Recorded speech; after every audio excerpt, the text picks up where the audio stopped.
بسم اللہ الرحمن الرحیم۔ آج کا ہمارا جو سبق ہے یہ ہے نون تاکید۔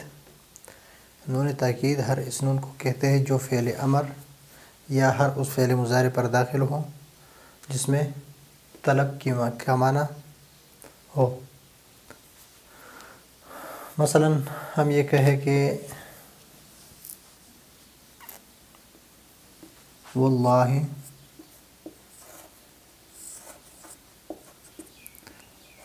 لا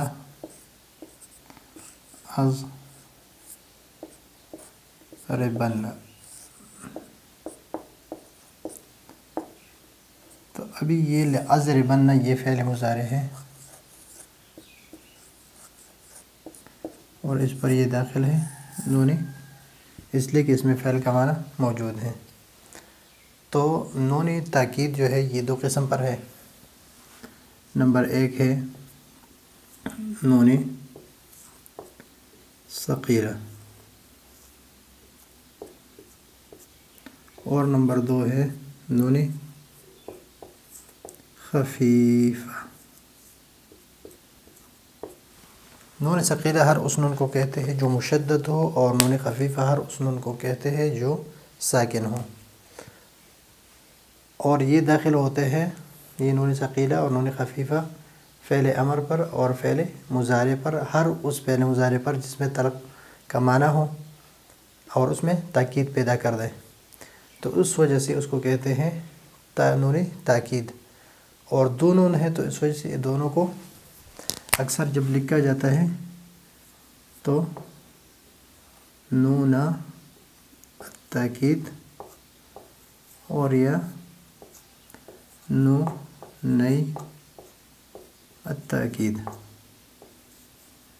اکثر اسی طرح ہی لکھا جاتا ہے۔ اگر مرفوع تو نون تاکید، اگر منصوب اور مجرور تو نون تاکید لکھے جاتے ہیں۔ تو نون ثقیلہ نون مشدد اور نون خفیفہ نون ساکنہ، نون مشددہ اور نون ساکنہ، اور یہ داخل ہوتا ہے فعل مضارع پر اور ہر اس فعل مضارع پر جس فعل مضارع میں تاکید کا معنی پیدا کر دے، جس میں طلب کا معنی ہو۔ اور اس کی مثال جس طرح اضربن اور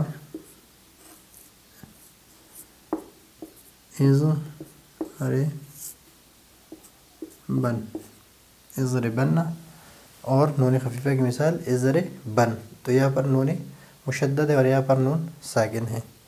تو یہ ہے حروف غیر عاملہ میں سے 10واں قسم نون تاکید۔ نون تاکید کی دو قسم ہیں، اور پہلے کو نون ثقیلہ اور دوسرے کو نون خفیفہ کہتے ہیں، اور یہ ہے اس کی مثال ہے۔ اور جو مضارع پر داخل ہوتا ہے جس طرح یہ ہے۔